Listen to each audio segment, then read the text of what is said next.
ಚುನಾವಣೆ ಚಿತ್ರನಟ ವಿಜಯ್ ಒಂಥರ ಸಡನ್ ಆಗಿ ಬ್ಲಾಕ್ ಆರ್ಸ್ ತರ ಬಂದ್ಬಿಟ್ಟಿದ್ದಾರೆ. ಆದ್ರೆ ಮೆಜಾರಿಟಿ ಸಿಕ್ಕಿಲ್ಲ.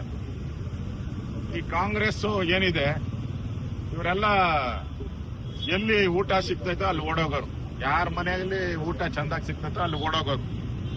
ಅವ್ರಿಗೆ ನೀತಿ, ನಿಯತ್ತು, ನ್ಯಾಯ, ಧರ್ಮ ಏನೂ ಇಲ್ಲ ಅವ್ರಿಗೆ. ಇಷ್ಟು ದಿನ ಡಿಎಂಕೆನ ಆಡಿ ಹೊಗಳಿದ್ರು, ಡಿಎಂಕೆ ನಮ್ಮ ಡಿಎಂಕೆ ಅಂತೇಳಿ. ಈಗ ಅಲ್ಲಿನ ಕಾಂಗ್ರೆಸ್ ಪಾರ್ಟಿ, ಕಾಂಗ್ರೆಸ್ಸಿನ ತಮಿಳುನಾಡು ಘಟಕ ವಿಜಯನ್ಗೆ ಸಪೋರ್ಟ್ ಮಾಡಬೇಕು ಅಂತೇಳಿ ತೀರ್ಮಾನವನ್ನ ತೆಗೆದುಕೊಂಡಿದ್ದಾರೆ ಕಾಂಗ್ರೆಸ್ ಪಾರ್ಟಿಯವರು. ನಾಚಿಕೆ ಆಗ್ಬೇಕು ಇವ್ರಿಗೆ. INDA ಮೊದಲೇ ಇತ್ತಲ್ಲ, ಅದು ಇಂಡಿ ಒಕ್ಕೂಟ, ಅದು ಒಂಥರ ಕಳ್ಳರ ಒಕ್ಕೂಟ ಇದ್ದಂಗೆ. ಈ ಕಳ್ತನ ಗೊತ್ತಾಯ್ತಲ್ಲ, ಯಾರ್ಯಾರು ಎಗರ್ತಾರೆ ಅಂತ ಗೊತ್ತಾಯ್ತಲ್ಲ. ಅದರಿಂದ ಇಲ್ಲಿ ಕಾಂಗ್ರೆಸ್ ಅವ್ರನ್ನ ನಂಬೇಡಿ ಅಂತ ಬಹಳ ದಿನದಿಂದ ನರೇಂದ್ರ ಮೋದಿ ಅವರು ಹೇಳ್ತಾ ಇದ್ದಾರೆ. ಅದರಿಂದ ಈಗ ತಮಿಳುನಾಡಲ್ಲಿ ನಡೀತಾ ಇರೋ ರಾಜಕೀಯ ಬೆಳವಣಿಗೆಗಳನ್ನು ನೋಡಿದ್ರೆ ಕಾಂಗ್ರೆಸ್ ಪಾರ್ಟಿ ಮತ್ತು ಡಿಎಂಕೆಗೆ ಕೈ ಕೊಡುವಂಥದ್ದು ಸ್ಪಷ್ಟವಾಗಿ ಕೈ ಗುರುತಿದೆಯಲ್ಲ, ಅದು ಕೈ ಗುರುತಲ್ಲ, ಅದು ಕೈ ಕೊಡೋ ಗುರುತು. ಇವತ್ತು ಡಿಎಂಕೆಗೆ ಕೈ ಕೊಡೋ ಗುರುತನ್ನ ತೋರಿಸ್ತಾರ ಅವರು. ನಾಚಿಕೆ ಅವ್ರಿಗೆ. ಕಾಂಗ್ರೆಸ್ಗೆ ಒಂದು ಸಿದ್ಧಾಂತ ಇಲ್ಲ, ಒಂದು ನ್ಯಾಯ ನೀತಿ ಇಲ್ಲ, ಎದ್ದೆತ್ತಿನ ಬಾಲ ಹಿಡಿಯುವಂತದ್ದೇ ಕಾಂಗ್ರೆಸ್ಸಿನ ಧರ್ಮ.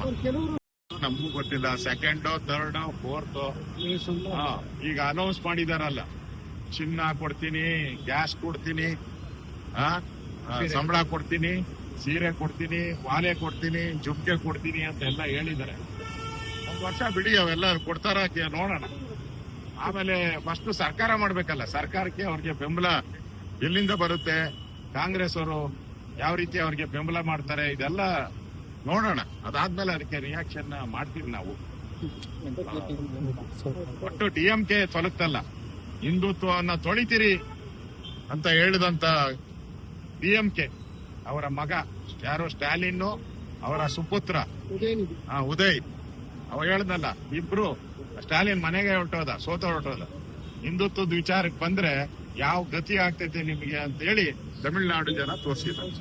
ಹಿಂದುತ್ವದ ವಿಚಾರ ಕೆಣಕಿದ್ರೆ ನಿಮ್ಗೆ ಯಾವ ನಾಯಿಪಾಡು ಇಲ್ಲ, ನಾಯಿಪಾಡ್ ತರ ನಿಮ್ಮನ್ನು ಮಾಡಿದ್ದಾರೆ ಇವತ್ತು. ಅದಕ್ಕೆ ಎಚ್ಚರಿಕೆ. ಇನ್ಮೇಲೆ ಹಿಂದೂ ವಿಚಾರದ ಬಗ್ಗೆ ಮಾತಾಡಿದ್ರೆ ಇದೇ ಗತಿ. ಯಾರ್ಯಾರು ಮಾತಾಡ್ತಾರೋ ಅವ್ರೆಲ್ಲರಿಗೂ ಇದೇ ಗತಿ, ಸ್ಟಾಲಿನ್ನೇ ಗತಿ. ಈ ವಿಡಿಯೋ ನಿಮಗೆ ಇಷ್ಟವಾದಲ್ಲಿ ಲೈಕ್ ಮಾಡಿ, ಶೇರ್ ಮಾಡಿ, ಸಬ್ಸ್ಕ್ರೈಬ್ ಮಾಡಿ.